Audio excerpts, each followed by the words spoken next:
Hey y'all, I'm here to share some catch basin maintenance tips. As you see here, I have a 12-inch catch basin. My grating is not screwed on, but you see the little circles on each side. Yours could be screwed on. It's very easy to just take it off with a screwdriver or a drill. I prefer mine not to be screwed on just for easier access. And you see here, I just take it right off and I scoop it out with a plastic cup, all of the stuff inside. We have not cleaned our catch basin since we got it installed. It's been well over a year. So the amount of times that you clean your catch basin out, it's really just going to depend on how many trees you have in the area, how much leaves and debris are falling in it.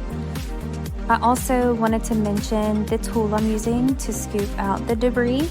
I decided to use an old plastic cup in my kitchen, but the choice is yours, so you can use whatever you are comfortable with as far as cleaning out your catch basins.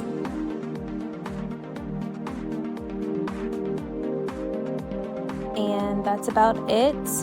Once you're done, you just pop the grating back on and just continue to do that whenever you feel like it needs to be cleaned.